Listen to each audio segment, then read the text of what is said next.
Religious हो गया, cultural हो गया, हम अपनी भावनाओं को व्यक्त करने के लिए भी फूलों का इस्तेमाल करते रहे। मतलब एक प्राचीन समय से ही, जब हमारे पूर्वज थे, पूर्वज के पूर्वज थे, तब से हमारा जो है फूलों से एक रिश्ता बना हुआ है। जैसे मान लीजिए आपको अपनी भावनाओं को व्यक्त करना हुआ, आपको किसी के प्रति आपको मान लीजिए आपको धन्यवाद कहना हुआ, तब भी आप फूलों का इस्तेमाल करते हैं। कहीं जाते हैं, मान लीजिए पूजा पाठ करते हैं, वहाँ भी फूलों का इस्तेमाल करते हैं। लेकिन प्लांट्स के लिए फ्लावर क्या है?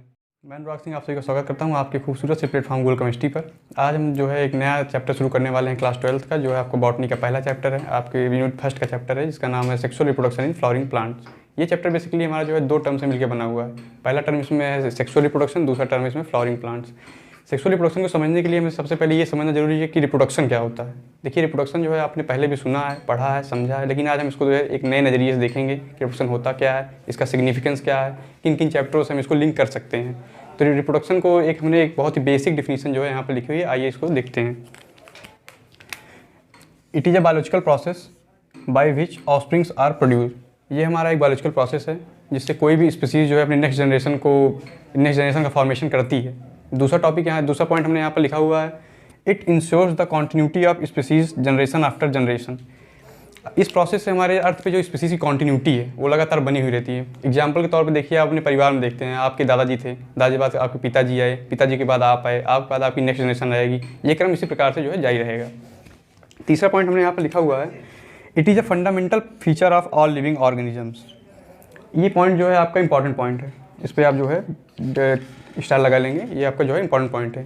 इंपॉर्टेंट कैसे? क्लास 11th में आपने जो पहला चैप्टर पढ़ा था द लिविंग वर्ल्ड, उसमें जो है लिविंग ऑर्गेनिज्म की हमको जो है 4-5 फंडामेंटल प्रॉपर्टीज़ बताई गई थी, जिसमें पहला था ग्रोथ, रिप्रोडक्शन, मेटाबॉलिज्म, कॉन्शियसनेस। उसमें से हमारा एक रिप्रोडक्शन भी था। देखिए, डायरेक्टली तो आपको जो है ये कहीं पर भी नहीं पूछा जाएगा, रिप्रोडक्शन की डिफिनीशन नहीं पूछी जाएगी, लेकिन इनडायरेक्टली इसका लिंक जो है बहुत सारे चैप्टरों में आपको मिल जाएगा। जिसमें पहला चैप्टर तो आपका यही है, sexual reproduction in flowering plants. दूसरा आपका इवोल्यूशन है, तीसरा इकोलॉजी है। हम सारे पहलुओं पे आज जो है एक डिटेल एनालिसिस, एक डिटेल चर्चा करेंगे। हम आप मिलकर एक समझ को डेवलप करेंगे कि रिप्रोडक्शन, देखिए आपने पढ़ा होगा, डिफिनीशन भी आपने रटी होगी, लेकिन कुछ समय बाद आप उसको भूल जाएंगे। तो हम एक जो है चर्चा करेंगे, एक डिस्कशन करेंगे, हम आप मिलकर के एक नया टॉपिक जो है एक अच्छे तरीके से उसको समझने की कोशिश करेंगे। चलिए, इसको हम जो है पहले इकोलॉजी से लिंक करते हैं। मान लीजिए आप सपोज करिए कि रिप्रोडक्शन नहीं हो रहा है स्पीसीज के बीच में, एक कोई स्पीसीज है वो रिप्रोडक्शन नहीं कर रही है। वो अगर रिप्रोडक्शन नहीं करेगी तो अंततः जो है एक अकेली बचेगी अर्थ पे, जो है उसका एग्जिस्टेंस जो है उसमें जो है डैमेज होने के चांस बन जाएंगे, वो जो है एक्सटिंक्ट होने का खतरा बन जाएगा। अब एक्सटिंक्शन जो है नेचर कभी नहीं चाहेगी, जो है नेचर कभी नहीं चाहती कि कोई भी स्पीसीज एक्सटिंक्ट हो। उसका कारण क्योंकि हमारे नेचर में हर एक स्पीसीज़ का एक स्पेसिफिक रोल है। मान लीजिए एक प्लांट की स्पीसीज़ है, वो ट्रॉफिक लेवल पे जो है आपका प्रोड्यूसर की तरह काम कर रही है, वो आपका प्रोड्यूसर है, बायोमास बना रही है, एनर्जी बना रही है, उससे हम आप एनर्जी ले रहे हैं। इसी तरह एनर्जी का फ्लो जो है कंटिन्यूसली नेक्स्ट ट्रॉफिक लेवल में हो रहा है। दूसरी बात, कोई स्पीसीज मान लीजिए डिकम्पोजर है। अगर आपने बहुत सारी आपने, जैसे मान लीजिए एक पेड़ है, बहुत सारी पत्तियाँ नीचे गिर गई, अब वो पत्तियाँ अपने आप तो जो है डिकम्पोज होंगी नहीं, उसके लिए हमें डिकम्पोजर की जरूरत पड़ेगी। तो डिकम्पोजर जो डिकम्पोज करने वाली स्पीसीज़ है, वो भी तो उनके बीच में भी तो रिप्रोडक्शन होना जरूरी है। अगर मान लीजिए नहीं हो रहा है तो क्या होगा? पत्तियाँ इकट्ठा होती जाएंगी, गंदगी फैलती जाएगी, हमारा जो सराउंडिंग है, जो इन्वायरमेंट है, वो थोड़ा सा डैमेज होने लगेगा। ये तो आपकी मान लीजिए हमने इकोलॉजी के उससे देख लिया। और एक दो एग्जांपल ले लेते हैं। मान लीजिए हम आप जो है डिपेंडेंट हैं, खाने के लिए किस पे डिपेंडेंट है? मान लीजिए व्हीट प्लांट है, ट्रिटिकम स्टाइवम। अब वो अगर रिप्रोड्यूस ना करे, सीड ना बनाए, तो क्या होगा? धीरे धीरे आपके अर्थ से जो है व्हीट प्लांट एक्सटिंक्ट हो जाएंगे। उसके लिए फिर हमें अल्टरनेट ऑप्शन ढूंढने पड़ेंगे कि कोई हमें खाने के लिए कोई नई स्पीसीज़, कोई नया प्लांट देखना पड़ेगा। तो इससे जो है हमारे आपके जीवन में जो है थोड़ी बहुत समस्याएं हो सकती हैं। तो रिप्रोडक्शन जो है हमारे लिए इम्पॉर्टेंट है। दूसरा हम इसको देखेंगे कि इवोल्यूशन के नज़रिए से। हमारे एक बहुत ही अच्छे साइंटिस्ट, बहुत ही बढ़िया साइंटिस्ट है चार्ल्स डार्विन, उन्होंने एक फिटनेस की थ्योरी दी थी। वो थ्योरी बेसिकली कहती क्या थी कि स्पीसीज़ वही फिट है जो अच्छे से रिप्रोडक्शन कर सके, अपनी जीन्स को नेक्स्ट जनरेशन में पास ऑन कर सके। और उनका एक बहुत ही प्यारा सा स्टेटमेंट है कि reproductive capacity of A species is the survival capacity of the species. इसको समझने की ये समझना हमारे लिए बहुत ज़रूरी है कि मतलब कहना क्या चाह रहे हैं। मान लीजिए आप एक स्पीसीज़ एक्स है, उसने आप मान लीजिए 40 जो है वो प्रोजनी बना दी। एक स्पीसीज़ वाई है, उसने 10 प्रोजनी बनाई। तो मान लीजिए कि कोई भी नेचुरल डिज़ास्टर आया, नेचुरल क्लैमिटी आई, तो जो एक्स की स्पीसीज़ हैं, जिसने 40 प्रोजनी बनाई है, वो तो सर्वाइव कर जाएगी, क्योंकि उसमें सारे तो नहीं खत्म होंगे ना। लेकिन जो वाई वाले हैं, उनमें जो 10 है, मान लीजिए 10 के 10 खत्म हो गए, तो उनका जो सर्वाइवल के चांसेस है वो कम हो जाएंगे। तो इस तरह से हम देख सकते हैं कि एक रिप्रोडक्टिव कैपेसिटी जो है वो स्पीसीज़ की सर्वाइवल कैपेसिटी है। ये हम लोगों ने ये डिस्कस कर लिया है। और भी डिस्कशन करते हैं, जैसे ग्रोथ। आपने द लिविंग वर्ल्ड चैप्टर में पढ़ा होगा ग्रोथ जो है नॉन लिविंग प्लस लिविंग दोनों शो करते हैं। मान लीजिए कोई लकड़ी है, आपने उसको कुएं में फेंक दिया, पानी का इम्बाइवेशन करके वो लकड़ी फूल जाएगी, तो ग्रोथ तो वहाँ भी हो रही है, लेकिन क्या वो लिविंग है लकड़ी? जी नहीं, बिल्कुल भी नहीं। लकड़ी जो है लिविंग नहीं है। नॉन लिविंग थिंग भी ग्रोथ करेंगे, लिविंग थिंग भी ग्रोथ करेंगे, लेकिन रिप्रोडक्शन जो है सिर्फ और सिर्फ लिविंग थिंग ग्रोथ करेंगे। तो हम इसलिए कह सकते हैं कि reproduction is the fundamental property of, ये एक डिफाइनिंग कैरेक्टर है। रिप्रोडक्शन हमारा एक डिफाइनिंग कैरेक्टर है। हम कैसे बताएंगे कोई ऑर्गेनिज्म लिविंग है, तो उसके लिए सिर्फ और सिर्फ रिप्रोडक्शन मान लीजिए एक हम फीचर मान सकते हैं कि ये, हाँ, ये अगर रिप्रोडक्शन कर रही है तो लिविंग है। कुछ केसेस मान लीजिए जैसे आपका म्यूल हो गया, वो जो है रिप्रोड्यूस नहीं कर पाएगा, वो स्टेराइल है, वो हमारा एक अलग टॉपिक है, उसको हम अलग से डील करेंगे आने वाले लेक्चर्स में, उसको हम अलग से देखेंगे। देखिए, हमने इसको जो है आपका रिप्रोडक्शन जो है लिविंग वर्ल्ड चैप्टर से लिंक किया, इकोलॉजी से लिंक किया, इवोल्यूशन से लिंक किया। डायरेक्टली आपसे कभी नहीं पूछेगा आपके टॉपिक में, ना नीट में आपसे पूछेगा, ना क्लास 12 में पूछेगा कि रिप्रोडक्शन की आप डिफिनेशन दीजिए, क्योंकि ये बहुत ही बेसिक है, इससे आपसे क्वेश्चन पूछा नहीं जाता। लेकिन इनडायरेक्टली आपसे जो है बार बार पूछा जाएगा, तो हमें एक ओवरव्यू बनाना हमारे लिए बहुत ज़रूरी था, एक हमारे लिए लिंक करना इसको बहुत ज़रूरी था। देखिए, इस चैप्टर में हमारा चैप्टर ये बेसिकली शुरू होता है फ्लावर की डिटेल स्ट्रक्चर से। फ्लावर का जब डिटेल स्ट्रक्चर हम पढ़ेंगे, वहाँ से चैप्टर शुरू होता है।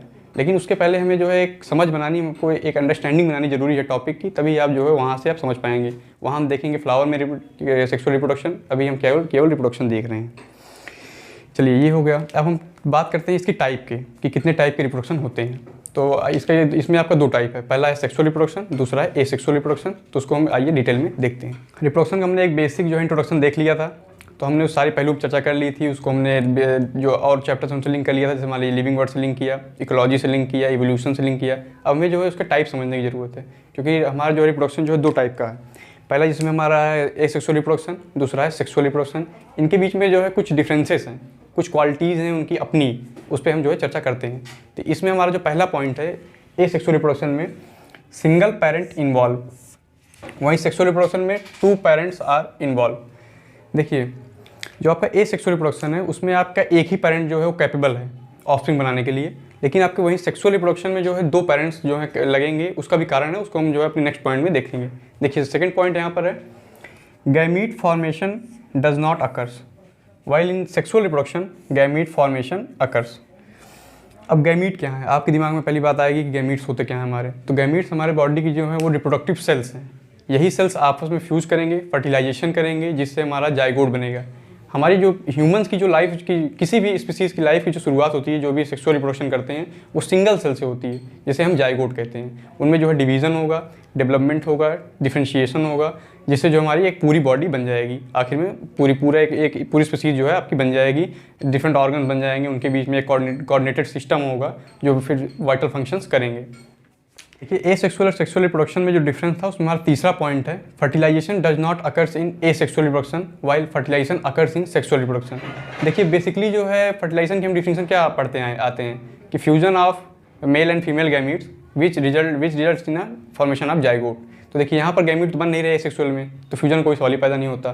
दूसरी बात, वहीं सेक्सुअल में आपके देखते हैं गैमीट बन रहे हैं, मेल जो है मेल गैमीट बनाएगा, फीमेल गैमीट बनाएंगे, दोनों का फ्यूजन होगा, जाइगोट बनेंगे। तो इससे जो है आपका ये तीसरा पॉइंट इससे क्लियर हो जाएगा।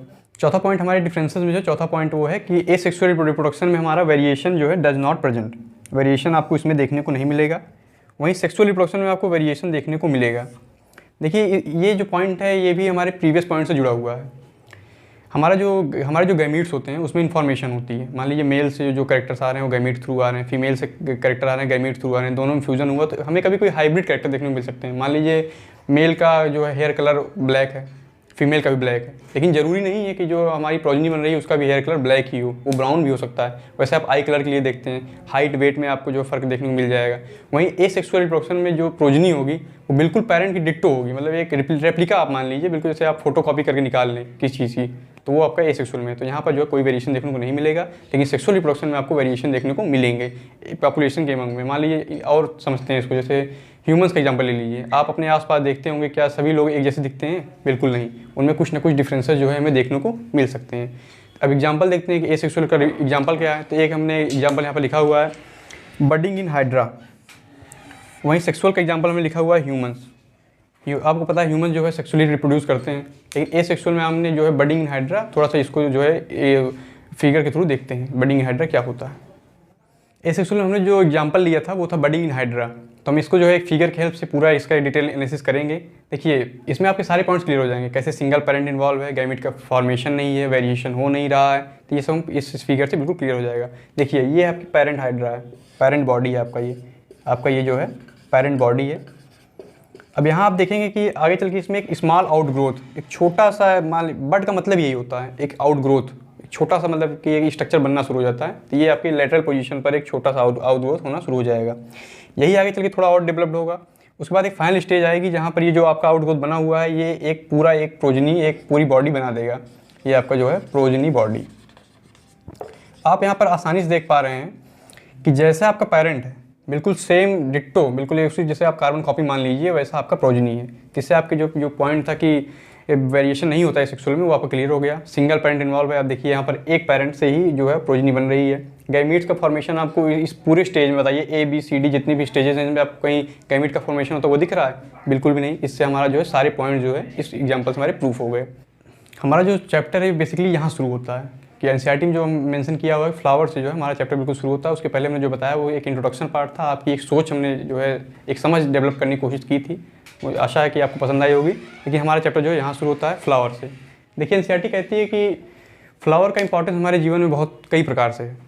जैसे हम रिलीजियस हो गया, कल्चरल हो गया, हम अपनी भावनाओं को व्यक्त करने के लिए भी फूलों का इस्तेमाल करते रहे। मतलब एक प्राचीन समय से ही जब हमारे पूर्वज थे, पूर्वज के पूर्वज से, तब से हमारा जो है फूलों से एक रिश्ता बना हुआ है। जैसे मान लीजिए आपको अपनी भावनाओं को व्यक्त करना हुआ, आपको किसी के प्रति आपको मान लीजिए आपको धन्यवाद कहना हुआ, तब भी आप फूलों का इस्तेमाल करते हैं। कहीं जाते हैं, मान लीजिए पूजा पाठ करते हैं, वहाँ भी फूलों का इस्तेमाल करते हैं। लेकिन प्लांट्स के लिए फ्लावर क्या है, ये हमारी जो समझने की चीज़ है वो प्लांट्स के लिए, कि प्लांट्स के लिए फ्लावर क्या है। तो एनसीईआरटी लिखती है कि flower is just a site of sexual reproduction in plant. ऐसा क्यों कह रही है? साइट का मतलब होता है एक प्लेस, एक लोकेशन, एक डेस्टिनेशन जहाँ पर जो है सेक्सुअल रिप्रोडक्शन होगा। ऐसा कहती क्यों है? क्योंकि सेक्सुअल रिप्रोडक्शन होने के लिए हमें जो है रिप्रोडक्टिव ऑर्गन्स की जरूरत पड़ती है। और रिप्रोडक्टिव ऑर्गन्स जो दोनों हैं आपके, जो है एंथर है, स्टेमन, जिसे हम डिटेल में भी आगे देखेंगे, वो जो दोनों जो हैं आपके फ्लावर में ही मौजूद हैं। इसलिए जो है सेक्सुअल रिप्रोडक्शन जो है वो केवल फ्लावर में होगा। इसे एनसीईआरटी कहती है कि ये एक बहुत ही अच्छी लाइन लिखी हुई है, for a plant flower is just a site of sexual reproduction. आपको कहीं ना कहीं मिल जाएगी पूरे, आप जब भी फ्लावर का पोर्शन रीड करेंगे तो आपको उसमें मिल जाएगी। हम आने वाले लेक्चर में जो हम अगला सेशन लेंगे उसमें जो है हम आपको फ्लावर की डिटेल स्ट्रक्चर से आपकी जो है शुरुआत करेंगे।